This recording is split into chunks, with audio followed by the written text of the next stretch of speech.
Welcome, everyone. Welcome to the PhD versus Psy.D panel event, Insight on Educational and Career Pathways for Psychologists, presented by Psychologists of Color Incorporated. The mission of Psychologists of Color is to increase the number of psychologists of color completing graduate school, becoming licensed, and successfully launching their careers. We offer targeted support services, including mentorship, support groups, academic tutoring, test preparation, and business coaching to psychologists of color. At its core, this nonprofit is about racial justice and equality within the field of psychology. I am honored to be in this space with each of you. Before we get started, I have a few housekeeping items. We are doing this panel as a webinar event, so only the panelists will be seen, but we welcome all of your questions. If you would like to have a question answered, you could send it in a chat, and we have 12 minutes allocated at the end of the panel to be able to get to as much questions as we possibly can. Also, just be mindful to be respectful of one another. If you're coming in with an alias name, it's preferred that we could identify who you are, and also, like, if you have a gender preference, we'll be grateful for you to also put that as your name.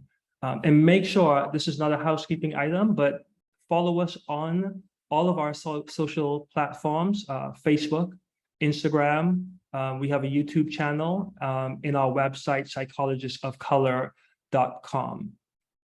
Let me introduce you to our moderator for this evening, Dr. Nama Keddy, who's a Senior Director of the Accessible Education Center at the University of Oregon. If we were live, I would say shout out to University of Oregon, because you all have showed out today. I think we have about 50% of registrants are from University of Oregon, so you're representing well.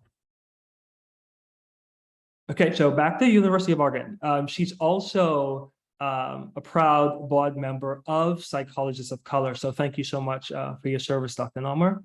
Specialties include learning disabilities, ADHD, diagnostic assessment, disability among college students, and acculturation and cultural competency. I hope I said that correctly. Norma also has a passion for Arab American mental health and intergenerational trauma, as well as college student well-being and belonging. Please give a warm welcome to Dr. Nama Keddy. Thank you so much, Samuel, for the introduction. I am so happy to be here this evening with such a wonderful group of panelists, and want to also thank the audience for joining us today. Go Ducks, go Bruins. I just came from UCLA also. We have some UCLA and SoCal representation here. So I'm just so happy to be here with you all. And I really hope that this panel demystifies some of the differences and similarities between Psy.D and PhD degrees, and provides the audience with information that will help you in determining your own path. So I will start by introducing our panelists. I'm going to give just a brief introduction of the panelists and where they're currently working or their associations, but please refer back to the intro website for their full biographies. So I will start by introducing Dr. Chelsea Wong, Psy.D. She's a licensed clinical psychologist and staff psychologist at the Queens Medical Center in Honolulu, Hawaii. Dr. Khalifa Oliver, PhD and managing partner at Deep Dive Talent Insights and Analytics. Dr. Philoan Lei, Psy.D, licensed psychologist and training coordinator at California State University, Fullerton. Dr. Susana Salgado, PhD, licensed psychologist and founder of Mind Body Corazon. She is also adjunct faculty at the Center for Latinx Communities at Pepperdine University. And Dr. Vicky Mays, PhD MSPH, Distinguished Professor of Psychology and Health Policy and Management at UCLA, clinical psychologist, and director of the UCLA Bright Center for Science, Policy, and Research. So I am, again, so happy to have such a distinguished panel here with us. And I'm going to go ahead and jump right into the questions. So just for the audience, there's some questions that that the whole panel will respond to, and there's other questions that will be directed at specific panelists. So the first question for the panel, please share how you decided between a PhD and a Psy.D. What were key factors that played a role in your determination?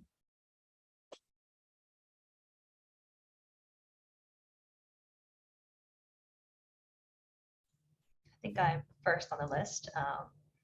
So for me, I actually went to a Psy.D. program. I was actually torn between a PhD and a Psy.D. because I recognize the value of research, but also originally I wanted to have a more clinical focus, which is why I actually decided to go towards a Psy.D. for that clinical psych focus. Also looking at abnormal and neuro. So those are some of my interests that I had prior during undergrad. So that's how I made that determination.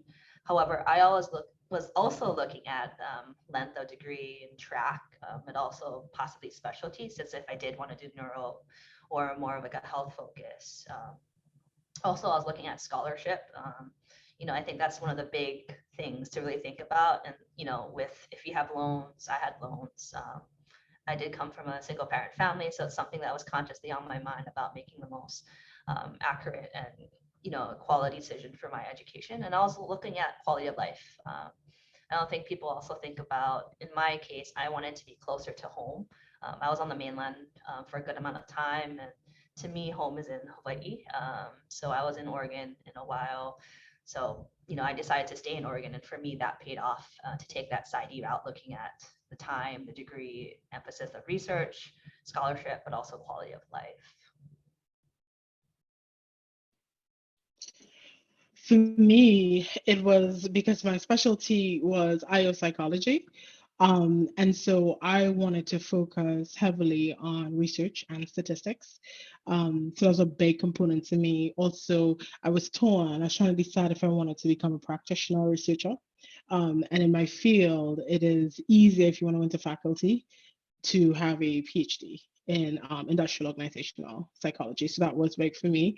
On top of that, you know, money is always it.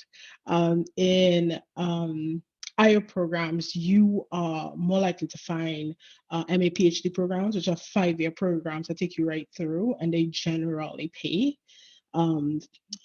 Even partial fellowships, but I was fortunate to get paid fellowship and get the stipend that comes with it. So those were big things for me in doing it. And for me, I think just choosing Psy.D. versus, I wish that there was a panel like this when I was making that decision. Me choosing psychology was actually really late in my undergrad career. I was pre-bio, pre-med before that, and then cybernetics. So following the traditional expectation from my parents who came to the US as Vietnamese refugees. And so when I started finding out about psychology, I really fell in love with the idea of bringing psychology to my community, because there's a lot of trauma that people don't talk about. And when I was doing research of which path, it essentially was on me. So I got that book, like graduate program in psychology, and opened it up and start reading through it and decided I really want to end up working with people. So I decided to pursue the Psy.D. versus the PhD, and then the opposite of Chelsea, I wanted to be as far away from home as possible. So ended up in Florida, but that's been my path.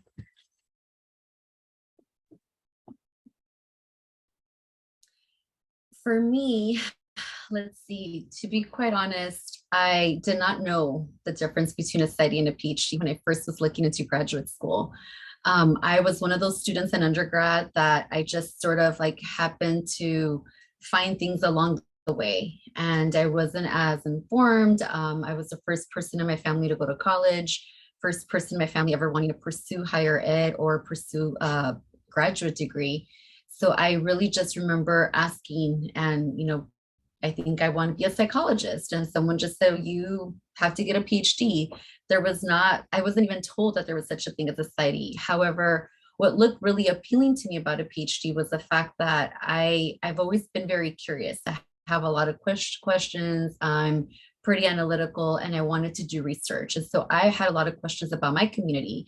I had questions about why we weren't talking about cultural aspects in psychology. I had questions about, family systems and why Latinos, weren't necessarily included in some of the books and some of the research that I was reading about in my undergrad. So for me, it was sort of a way to start asking questions about my community and getting answers from the quote unquote colonized scientific perspective that we now know. So it sort of gave me an entryway to and a path. And I love scholarship. I do really love science. I love research. I like to read and understand it. And so it was a perfect match. And I thought I wanted to go into academia. And so that in and of itself was very appealing. I think times have changed. At the time, it was very much sort of unspoken that if you wanted to be in academia, a PhD was the route to go. I think it's very different now, but at the time that was sort of the unspoken rule, right? And so it was consistent with what I decided I wanted to do when I wanted to pursue becoming a psychologist.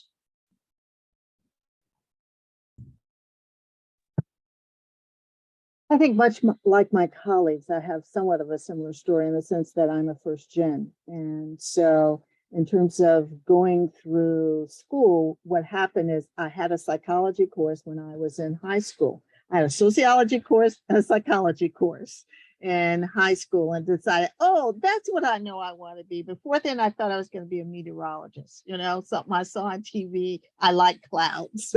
And then I took a course. So I knew I wanted to be a psychologist. I kind of knew the kind of psychologist I wanted was kind of the talking one. Again, it's like pretty unsophisticated about, all the different aspects of psychology. Went to college, close to home. And what happened is that at that time, in terms of thinking about, Psy.D versus Ph.D., it was almost like people were kind of trying to tell me it's safer to do a PhD because people didn't know in my community that much about what a Psy.D was. And the programs are still, kind of taking off, and you couldn't see where necessarily they were going. And so I ended up being in a PhD program because I finished undergraduate early and got taken into graduate school where I went as an undergraduate. So it's just kind of like, I bumbled my way along, kind of thing. I never considered being in academia. I ended up, because I always worked in like prisons and all the VA and all these places where I loved my clinical work. And then again, something just happened, and it just I have just been blessed. But I think that it's very important now for people to consider which they want to do, because there are a lot of implications at this point in time in the field about that choice. So I'm happy to be here. Yeah, thank you. It's so great to kind of hear some of these origin stories because it sounds like there's some similarities in some of your stories kind of related to, maybe being the first in your family to go to graduate school or just kind of figuring it out as you go. I think Dr. Oliver was, and Dr. Wong, I think the two of you kind of said that you had a little bit more of a sense of what the direction was that you wanted to head in. But I think that that's really common and probably more common in communities of color also, where, maybe there isn't as much knowledge and information that's shared about, this kind of level of education. So I definitely am resonating with a lot of what you all are saying already. So thank you. I'm going to throw in actually a quick question that I didn't prep you all with, but I'm wondering, kind of given some of the experience of bumbling through or kind of figuring out the path as you're going, have there been any regrets about getting that particular degree or going in that direction? Like, has there been anything that you felt like any moments where you were like, oh, maybe I should have done this other degree? Has that popped up at all for anybody? I'll actually comment, because the regret of not knowing that I wanted to go into academia meant that as a graduate student, I didn't do a postdoc right away. And it also meant I didn't do as much research. I was very well clinically trained.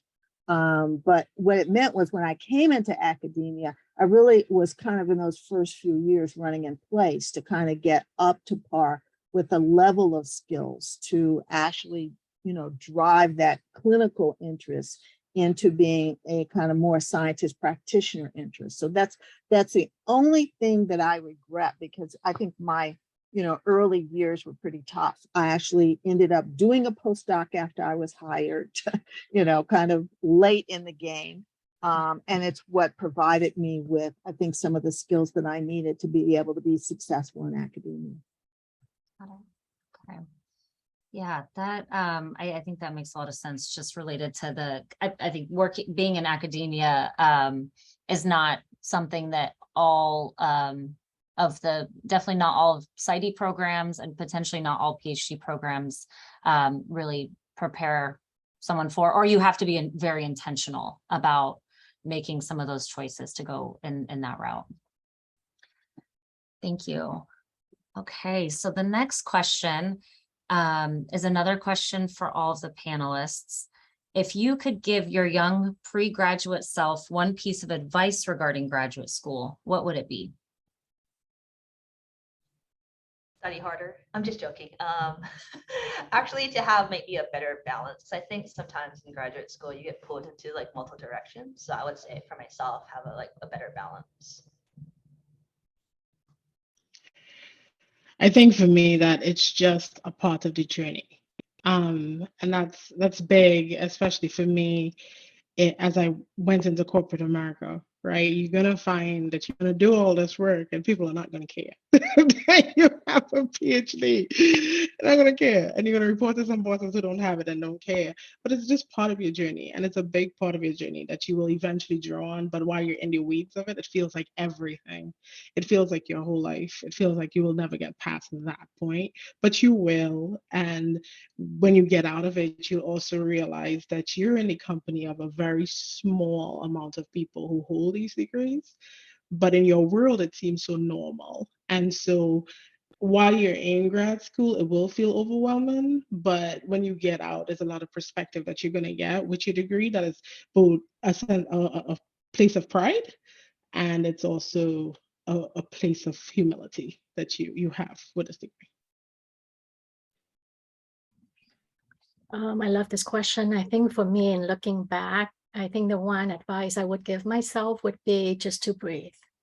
There was so much anxiety in making this decision. My family didn't support it, and I kind of had to trust myself, trust my gut feeling, and really pursue something that felt like that's supposed to be my path.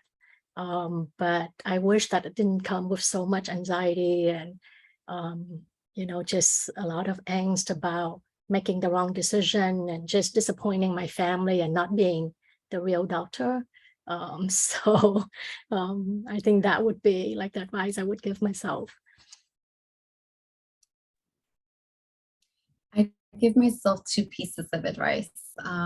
One of them would be to have a better, let me start off by saying I would take it slower. I think when I went into graduate school, because I came from a family where we didn't have a lot of resources, I was first gen, I had a lot of pressure. I put a lot of pressure on myself. And I kept thinking, I need to hurry up and finish this degree so that I can make money, so that I can support myself, so that I can support my family, or at least contribute to my family. And there were many times where I took on too much, where I was working 2 to 3 little jobs, where I was studying, and I felt like I wasn't absorbing and really taking in the information in a way that now I can appreciate. And so I would say to myself, take it slow. There's no rush. Just take that extra year. Don't try to squeeze it in 4 years and get it all done. And so that, along with incorporate better habits of self-care. I had a supervisor tell me when I was in graduate school that the habits that I develop as a student, especially as a practicum student, were the habits that will stay with me. And I was like, oh gosh, I hope not. And so I really tried to incorporate some of those good habits. I wasn't consistent, but I would try to still do a little bit of reading. I would try to do a little bit of self-care. And I wasn't consistent, but I would tell myself, take it slow and time to really take care of yourself and incorporate those good habits that are going to support you long-term, because it really is much more of a marathon. And I was treating it like a sprint, and I got burned out at the end of the 4th year. And I ended up taking that last year anyway, So I would have done it a little bit differently. I'm not sure I would do it differently, but I had the same experience of almost all the experiences I went through quite quickly. And often it was because of the context. There weren't mentors, there weren't people that looked like me, there weren't, people really guide me. So I was like, whoop, let me finish and get out of here. Then I go to the next thing, whoop, let me finish and get out of here. So I was busy, doing everything I needed to do to be able to get out. And then once I got out, I realized all the things that maybe I should have been doing in order to have a career. So, so the way I would think about it, it's not that I would change it, but it's just, I wish I knew more of what I wanted to do so that I could have spent the time preparing myself for the career. I was like, in my mind, I'm a clinical psychologist. That's what I'm going to be. I got all this great clinical experience, and so I'm good. So I never thought of other things. So I'd still do it as fast, and but I think I would try and have maybe made some different choices of what I would have done to balance out what I was doing.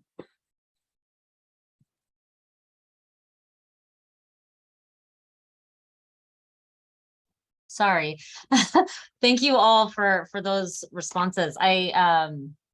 There's definitely some themes, I think, in all of your answers also kind of related to, it's some of your answers, related to kind of the, I really liked how Dr. Oliver said, it'll, like, while you're in grad school, it'll feel like a lot, it'll feel overwhelming, but then you finish and there's, you sort of will have grown into this, having a different perspective. And just the importance of, balance and self-care. And it sounds like, I think for some of you, it sounds like that kind of that go kind of style that happened when you entered grad school, that kind of continued while you were in grad school, and not being able to sort of slow down and kind of take a breath. And I had a really similar experience. It wasn't until maybe my 4th year of my graduate program that I really developed a sense of what I really loved, and what I wanted to kind of do in the field. So, and that felt like much too late to have kind of gotten all of the training experiences that I wanted. So, so thank you again for those responses. I'm going to stick in another question because I am getting some questions related to a little bit more kind of logistics that are coming in.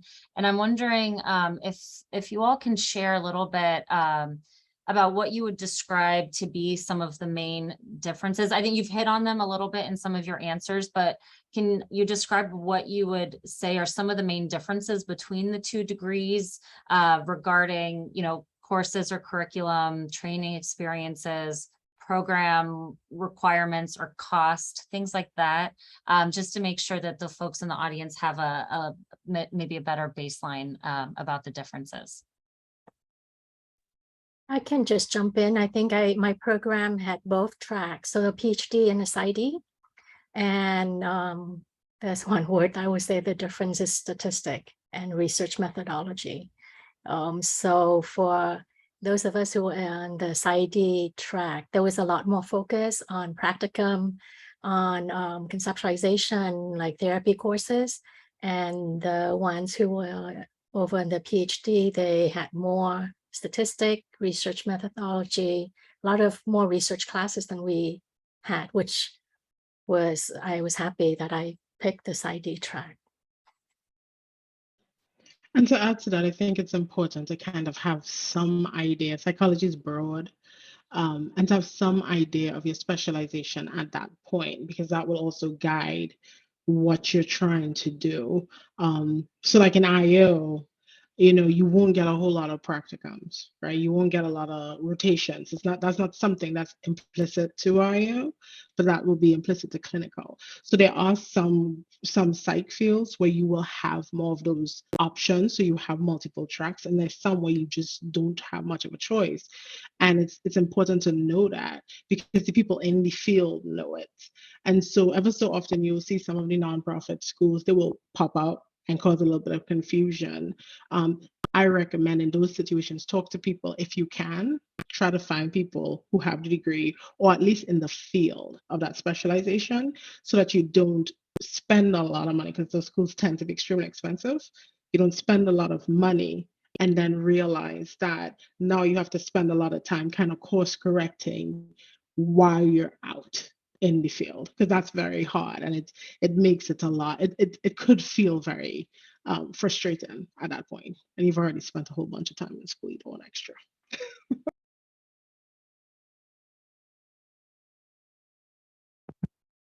think there's also the issue of thinking about, to me, it's not just Psy.D versus Ph.D, but it's Psy.D versus Ph.D and Ph.D. Research One universities, because there's like this continuum that you need to think about.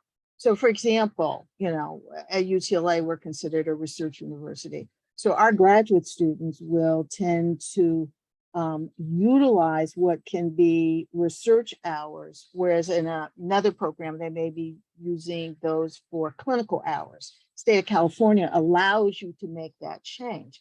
So what you'll do is, like, if you think about, well, where is it I think I want to go?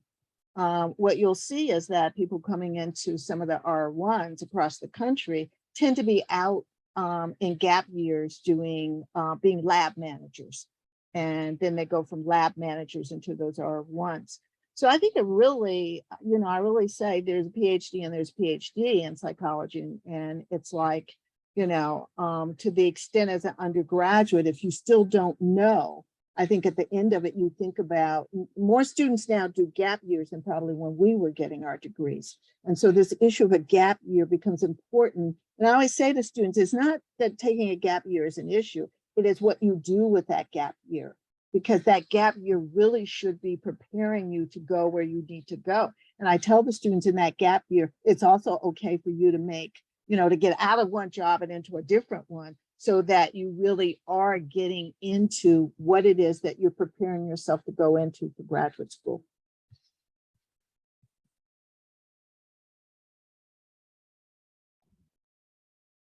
Yeah, thank you all. I hope that provided some clarity to, I think, some of the folks in the audience.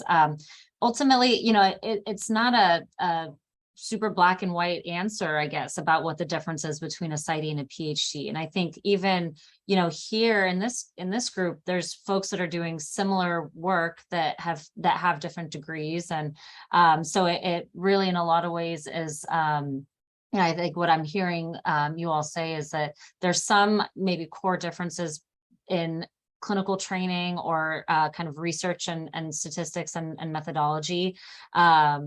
But there's also, the Psy.D program that I came from, along with Dr. Wong, had a pretty strong kind of research and statistics kind of training as well. So I think there's even programs kind of on both sides that have that crossover. And that's a good segue. And I think kind of in line with the next question for everybody. In your experience, what types of jobs or careers do the different degrees prepare you best for, if at all? Are there any types of careers that you need to have a particular degree for? I think in general, with a psychology degree, whether it's a PhD or a Psy.D, I think there's a lot that you can do with it, broadly speaking. If you want to do more clinical focus, and that's partly, going back to why I went the Psy.D route. There are a lot of clinical opportunities that can provide. However, I have a lot of some of my colleagues, are PhD, but they're also academia, but they also are integrated and see patients. And so there is a lot of integration. In fact, one of my other friends is, Psy.D, but has IO focus, and then another one does academia.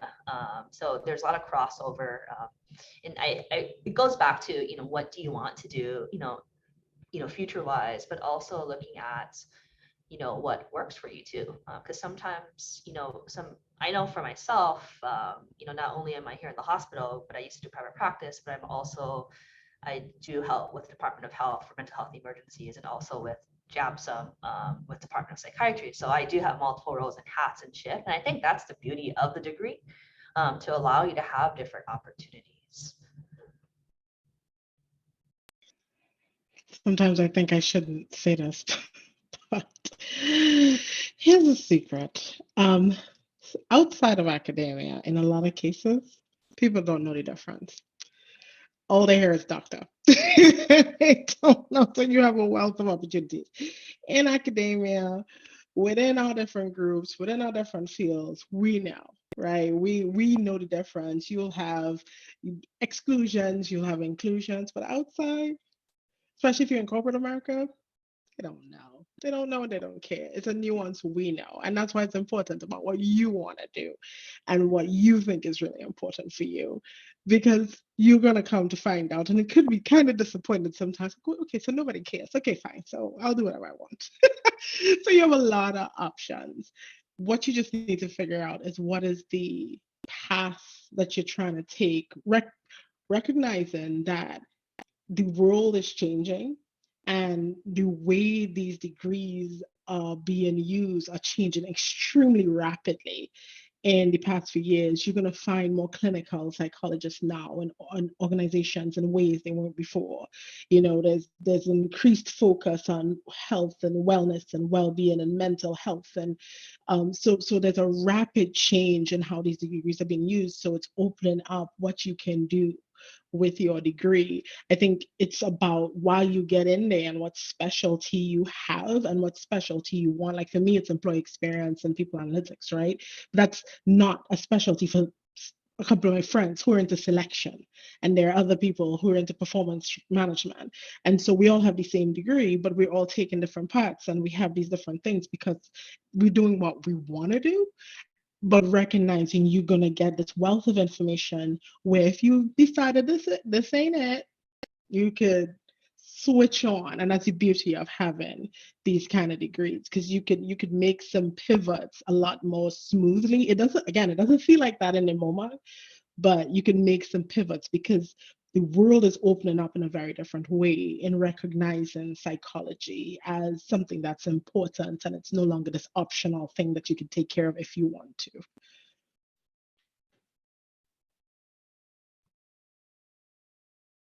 I completely agree with that 100%. And I feel like the differences between PhD and Psy.D really, like, it in the long run, to me, it really doesn't matter. Someone mentioned before, like, graduate school is intense. It would take a lot it's a lot of investment.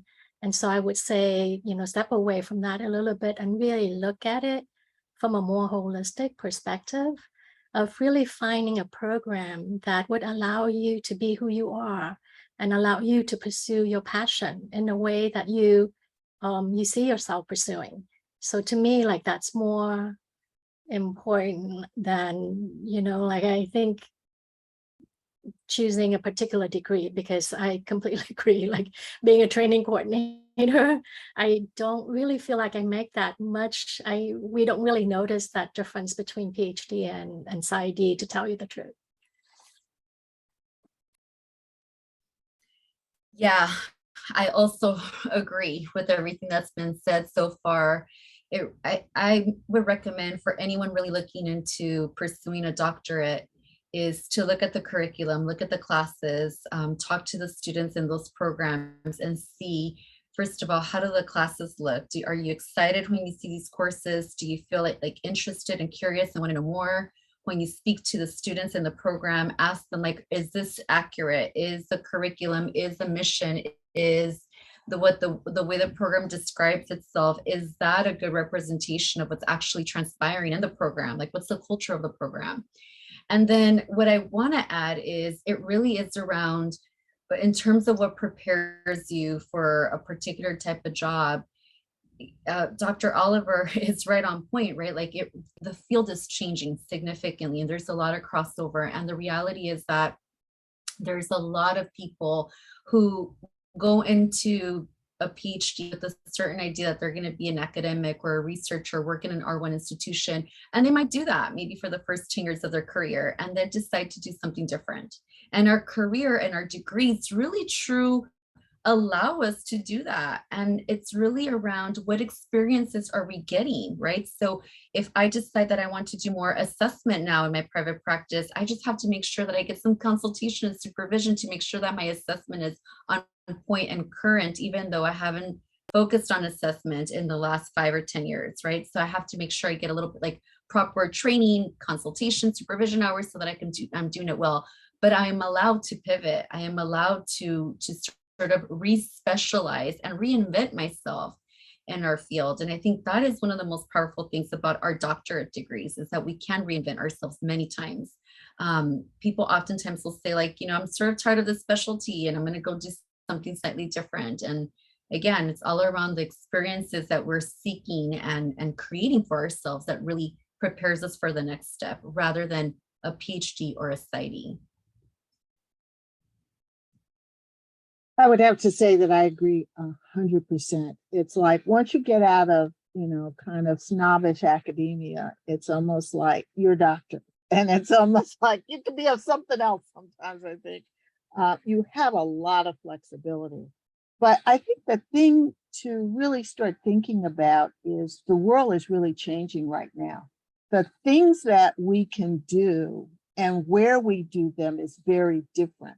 It's not just thinking about being in, the hospital, in the university, and in a company, but you're starting to see psychologists for example, we have psychologists that work with the movie industry. They're social psychologists, and they do things like audience participation. They look at, they are very important to making sure that movies are going to be big hits. We have psychologists, that are working with performers and artists. So you are seeing probably the most traditional parts, but that's no longer where the field is headed. The other trend that's going to happen is there's such a shortage of professionals in behavioral health that both at the federal and the state level, they're beginning to think of, having ways in which at earlier stages, pre-PhD, that you're going to start interacting to try and take care of some of the issues that we see. Also, the issue of wellness is, putting people in very different places because it's not about illness. So that's a kind of different orientation that, in terms of level of training, you may be able to do some of these things at a master's level as opposed to a PhD. So the world is so changing. And so I would say, find your passion first. And then if you have your passion and you start getting experience in those things that really thrill you, it's no telling what the best path will be for some period of time. You have to realize we change careers more now than people did in the past. So it's also okay to start something, work, come back, so I would say be a lot more open about what you want to do as opposed to just focusing on the degrees.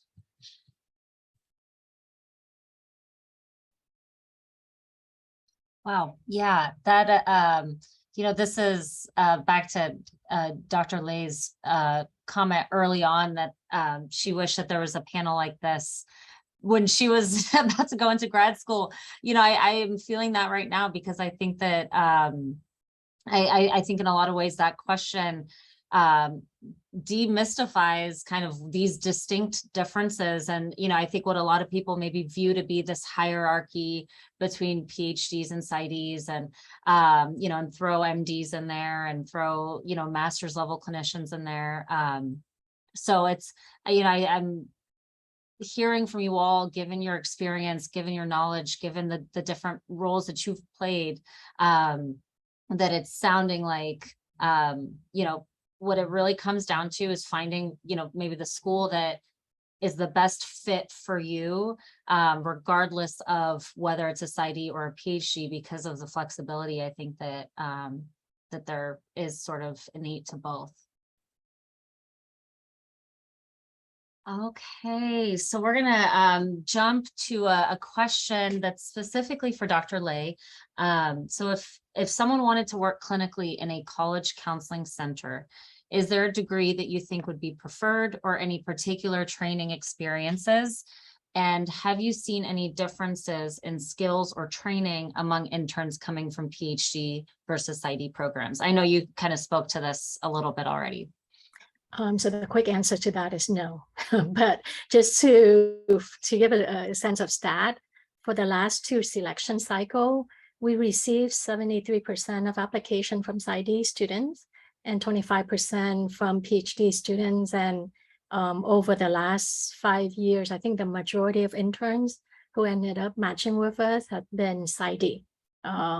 So I would say our emphasis is really looking for applicants who would have a passion to work with college students, who, and from their application, it's clear that there's a commitment to diversity, to honoring multiculturalism, and just really an openness to learning. So for us, that's more important than the degree. Mm-hmm. Thank you. And maybe a quick follow-up question. I remember when I was in graduate school, the messaging was, you have to have clinical practicums in college counseling centers if you ever want to consider like working in a college counseling center in the future. Do you feel like that's also the case, or have you kind of seen more variability? So thank you for asking that. I think to debunk that myth, my internship was at a college counseling center. I had no prior experience working with college counseling center.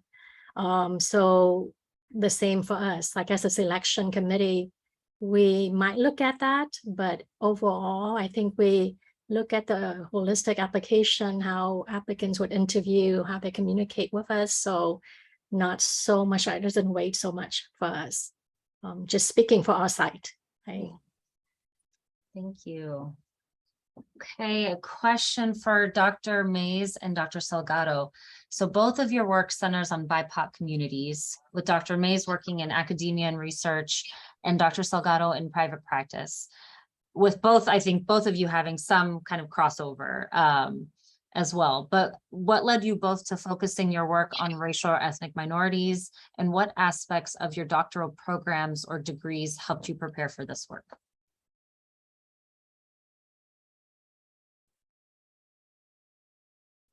Oh, okay, I'll start. I don't think I could have done differently, but in terms of working with racial and ethnic minorities, because as I went through the field, I felt the need. I did not have a minority instructor as an undergraduate in psychology until a group of us got together and paid and bought the time of an instructor at another school. On my internship, I did not have in the training program, there were no minority supervisors. I had to take extra clients on in order to have a supervisor. So I just didn't want that. I knew then part of what was important in my value of being in the field, which was to not let others have that same experience. what is made a big difference for me by being in academia is that when I came, I had expertise in certain populations. But by being in the state of California, by teaching in very diverse classrooms, I had to up my skills. And so I work across populations. And again, it's because there are other groups that also just don't have faculty. Students come to me. And so I've made it my responsibility to be better trained in populations that I was not trained in when I was in school.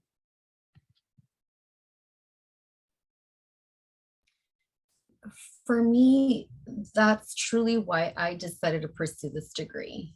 And, when I decided I wanted to pursue psychology, it was specifically to go back to my community being immigrant, Latinx communities of color, and really working with communities who did not have access to resources, did not have access to mental health services, and who didn't, if they did, they didn't quite know how to utilize them to their benefit, right? And so that was the reason I pursued this career. And so for me, when I worked at a college counseling center, that was the first part of my career, I really focused on serving college students, and it was primarily Latinx, BIPOC students, and also really making sure that I was mentoring and supporting students of color that were going through the internship program, right? And that were in their pre-doctoral internship. Now in private practice, I see there's such need. I have a private practice in Orange County. And when people think of Orange County, people think, well, there's some people of color there. And, here I am, I opened my office and it was like the floodgates were opened, right? Like people were seeking services, and I don't have enough space, enough energy to truly be able to provide services to all, but there's a need. And so for me, they're sort of like talk to your mates, it's like there was no other way. I want to work with communities who don't typically have people who look like them or people who look like me be of service and represent them. I want to have a voice for BIPOC communities, specifically for Latinx, Indigenous communities, where whenever I have a space at a table, I want to be that voice because I understand how few of us actually get to be in those spaces. And so in terms of what prepared me, I think that was always an interest of mine. I was brought up with those values in my family to always make sure that I gave back to community. And there was this idea that if you were given the opportunity to be blessed with opportunity to have an education, you give back. And there's a big responsibility to give back. And then secondly, my program, I said, I sort of haphazardly ended up in places. I went to the University of Oregon in a counseling psychology program that really strongly emphasized, multiculturalism. They had a foundation in liberation psychology, and they understood the meaning of, not only diversifying representation, but they understood that we needed to be supported as students of color, as well as training us and how to provide services to communities of color. And also thinking about like LGBT populations. Now, graduate school didn't prepare me for everything. They laid a foundation. It's really through experience and through more trainings that we sort of develop as a clinician or as an academic, right? Or as a consultant in whatever roles we're in. But it laid a really good foundation. And I just saw there's a need, and there's still so much need. I get students reaching out to me all the time for mentorship and support, even though they're like in schools in another state, right? And I'm not affiliated with them. So that to me says there still is a need, and there's a need for our voices, which is why I think so many people are here today. They want to know, right? Like how, like, is there a space for me here? And can I make a living with this career? And absolutely, we can make a decent living with this career, and we can make impact in our communities. Mm-hmm. Thank you both so much. I can only imagine also, and thinking back to me entering graduate school, where I kind of knew it was very rare that there was going to be another Middle Eastern person or Arab in my program. I didn't know if there were going to be faculty of color in my program in Oregon. I was so grateful when I went on internship, and I had two of you here who were supervisors in my internship site, who are powerful women of color doing this work. And it just, again, emphasizes the immense need of people of color in our field and the impact that, I think, some programs that really are doing a good job of teaching, the importance of, thinking about multicultural or feminist psychology and the impact on different communities. It's just so important. So it's amazing. I know even some of the other folks in this room who didn't answer that question, I know are also doing very similar, I think, work that focuses on, different minority communities as well. So it's such a need, and that's really so related to the mission of Psychologists of Color, Inc. also. So I am grateful to hear you both kind of talk about that. Okay, a question for Dr. Wong. What has been your experience working alongside MDs and other health professionals in a multidisciplinary setting? How did your Psy.D training prepare you for this? Well, first off, I think broadly speaking, so I'm actually split between inpatient, a child and adolescent psychiatric unit, but also a consult liaison service within psychiatry. So traditionally, we would have psychologists in psychiatric inpatient units. However, I think it's relatively pretty new to have more psychologists built within like a CL consult service on the med surg floors. So I know in pediatric clinical psych, I think that's more of a focus, but on the adult side, it's pretty new. But generally speaking, I think, psychiatry and other disciplines, including like the hospitalists, nursing, and other allied health providers like the APRNs, PT, rehab, OT has been pretty supportive. I'm blessed that I get to work with a great team. Although I do think it's also, if you take a step back, looking at the hospital and the mission of the hospital, I came home to work within my community. If you look at the state of Hawaii, it's very multicultural, where I believe the minority is the majority. So things are a little bit flipped compared to the continental or to the mainland. So, looking at our hospital, it's also built on the integration of the Native Hawaiian values, but perpetuating wellness and access to healthcare for our community. And then if we expand it to the basin, the Asian Pacific Basin, to get more people in. So I do think because of the values within our hospital, but culturally speaking, there's a lot more respect, humility. I do think there's a little bit less hierarchical structure, a little bit more integration with teamwork. But I'm blessed, and I recognize that's not always the case in other places. I'm also blessed that I have an abundance of psychiatric providers who can prescribe, including the APRNs. I know there is a huge shortage with medication availability for a lot of rural communities here. So I do recognize that's something that I am lucky. The one thing that does happen quite frequently, I think this is probably like an education piece on the medical floor, is that sometimes they forget that I don't have prescriptive authority. So I do make that correction fairly frequently, and I do send out the appropriate message to get, a psychiatry resident there, the APRN, our fellow there to help provide those recommendations. And so far it's been working pretty smooth. I think because of the culture here, I'm blessed to have that. And it's something that was part of my goals of coming back home. And if I look back at graduate school training, especially within our program, there wasn't a lot of us. So, getting those experiences that are more multicultural, working with a bigger a population, looking at specialties like if you're looking at indigenous healthcare, it's a little different versus if you're treating someone of the predominant culture. So having those different experiences. So for me, I was lucky that my program did have a diversity practicum.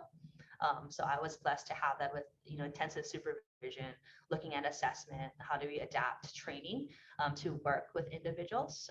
So for me, that was one of the big things that I actually appreciated, because it helped me get back to a place where I wanted to work in, which was at home with my community, giving back, because they have, for me, single parent, I grew up in that household. It took a village to help raise me. And so for me, working within my community, it's also giving back. So it's also very humbling to have that opportunity to come home.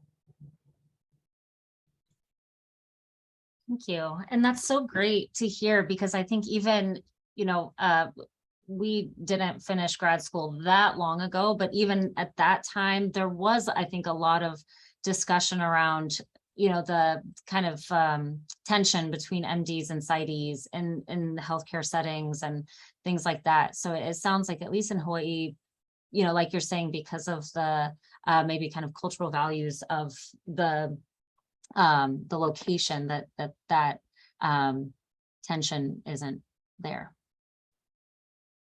Thanks, Dr. Wong.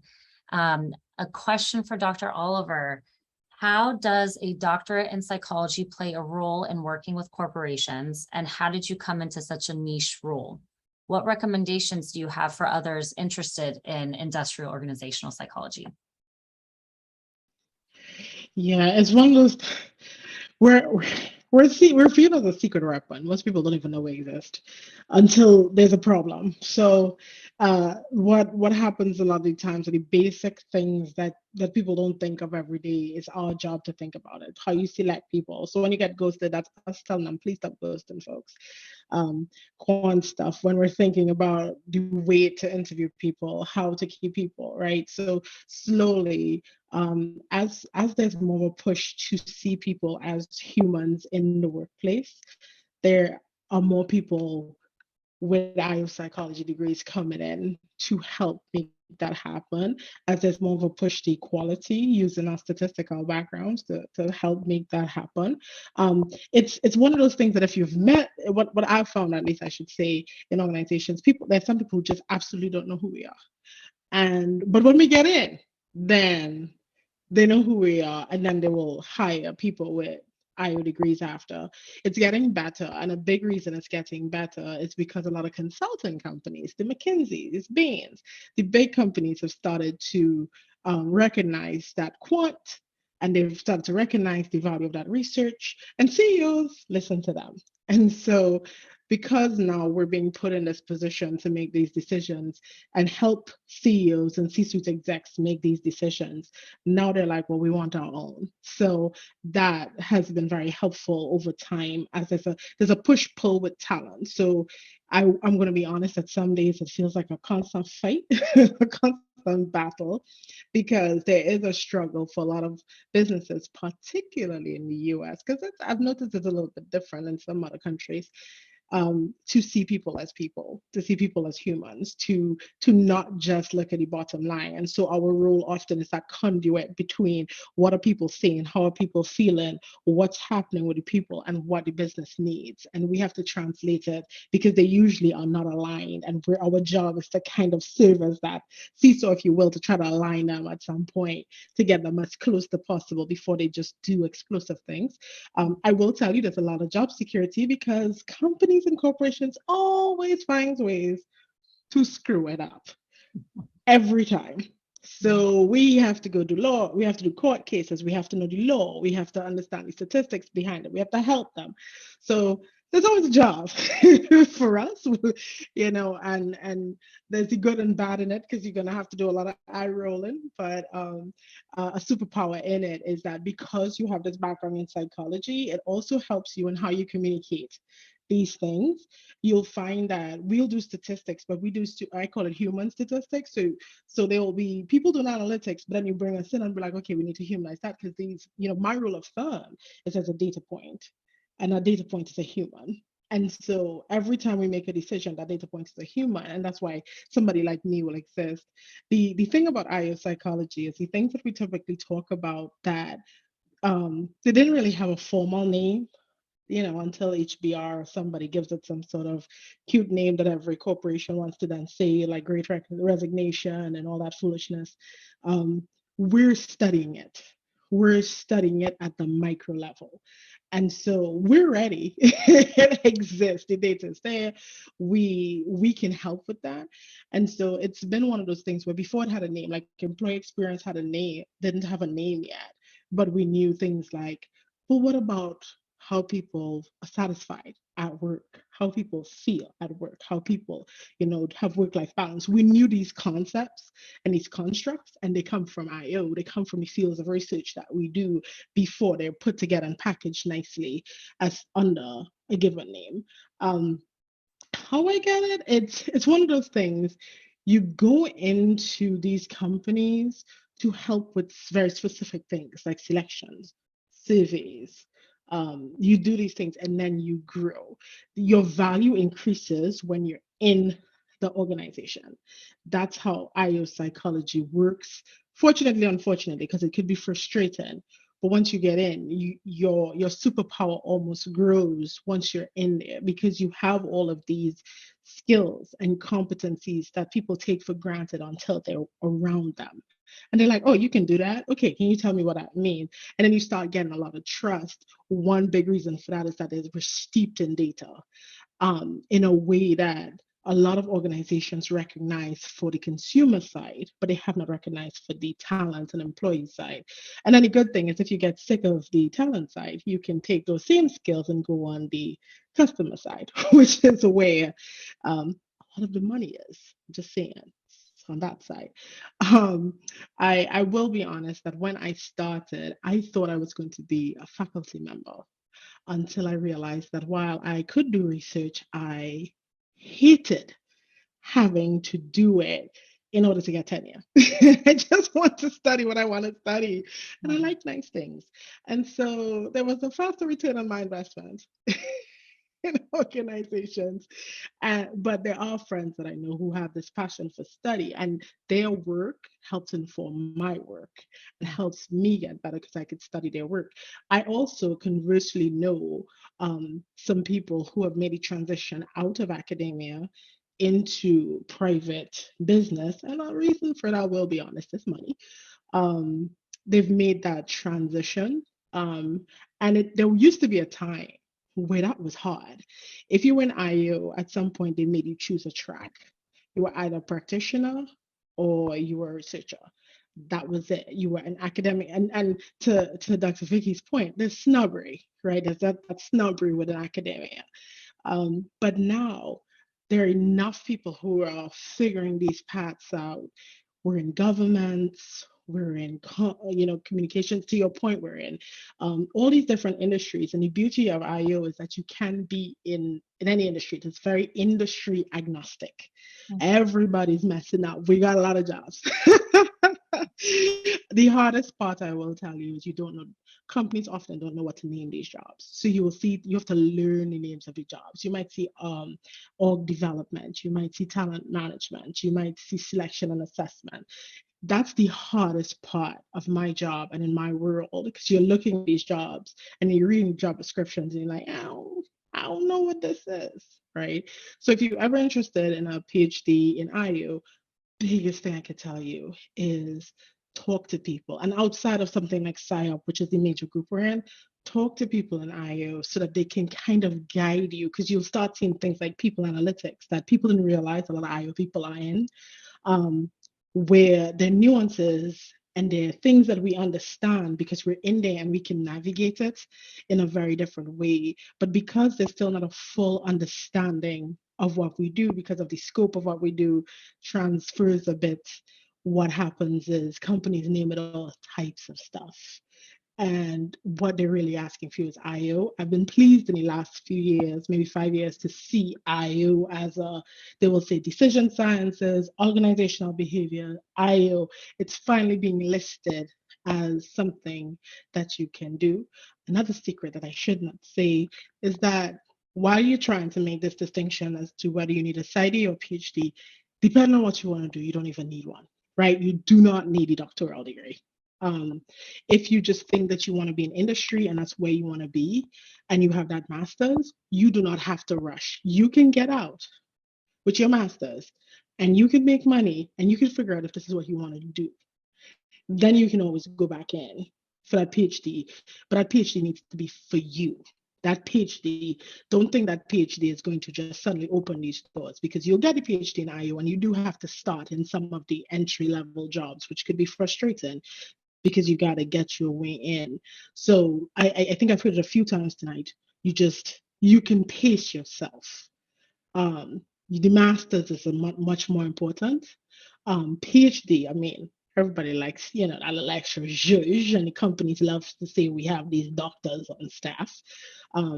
But you do have now an opportunity that you didn't see before, where you can pace yourself, decide, get in there, figure out what part of business that you like.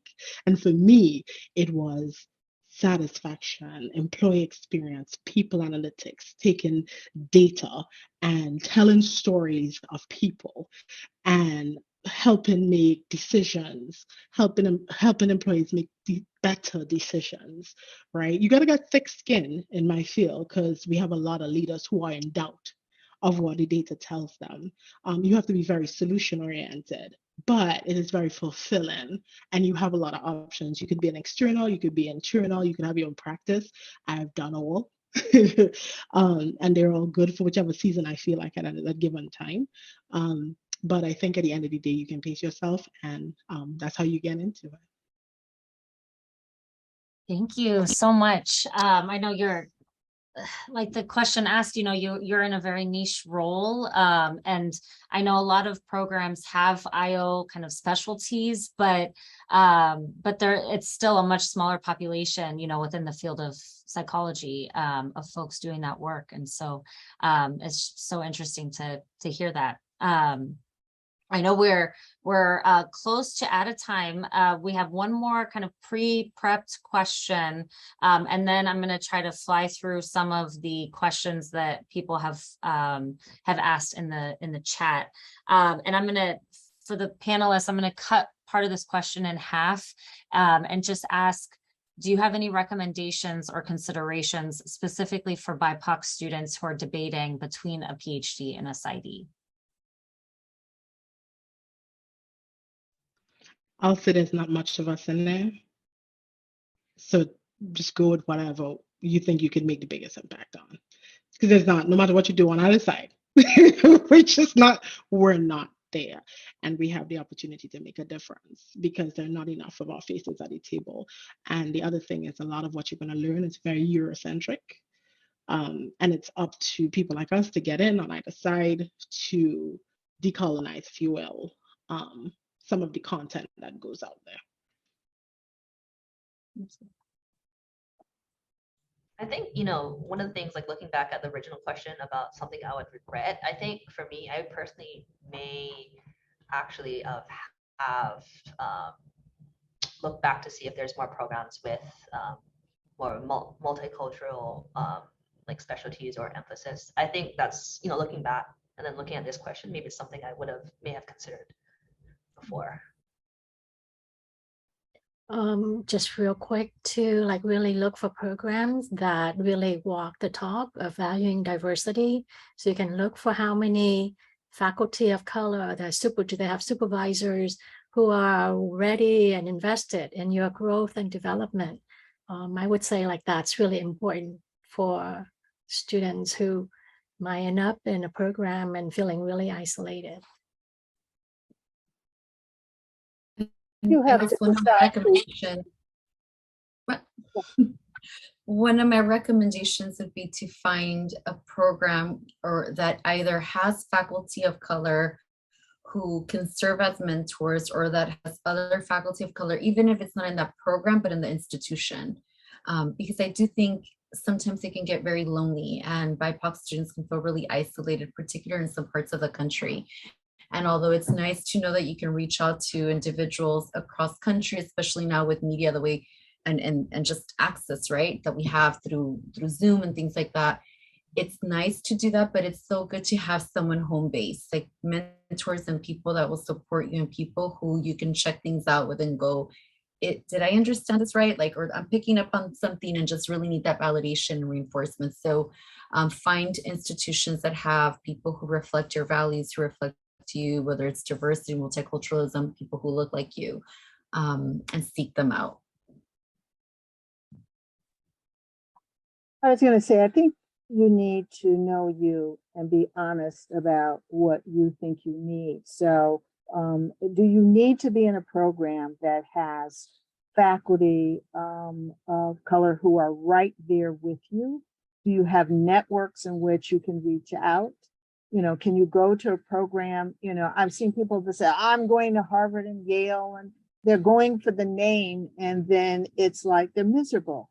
So it's like, okay, you got out with this degree, but you are miserable. You're undertrained, and you really are still like having to be, reparative in terms of what went on in your career. So you should really ask yourself, what do you need to be able to learn and to be satisfied, both together, satisfy your soul. And if it means not going to the big name and going someplace else, you should think about that, because again, as we started off much earlier, once you're a doctor, you go wherever. So, go with as much wholeness and happiness in your heart, as opposed to having a fancy degree and you need, 2-3 years of therapy before you can be in the world as yourself. Thank you. That is all really, really great recommendations. I'm going to jump to a couple of the questions. We really just have about another minute or so. So I'm going to apologize to some of the participants who asked questions, but I'm going to take one of the questions. This is specifically for the panelists with Psy.Ds. How did you make the decision to get a Psy.D rather than an MFT or maybe another clinical master's?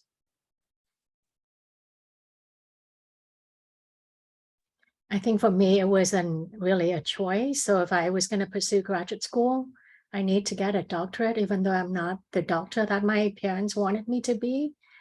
So I think I really felt like I didn't have a choice, and I didn't even know about getting a master's degree. I think on my end, because for our program, we had a master's part of our progress towards our degree. So I think for me, knowing that I would have the master's, and then from there I could, pivot to if I wanted to do something else or kind of continue. But for me, if I thought I invested this much time, I might as well continue. Because if you look at I think I remember opening up a magazine, something, I think it was the APA magazine, and I noticed, I was like, there's not many people of us.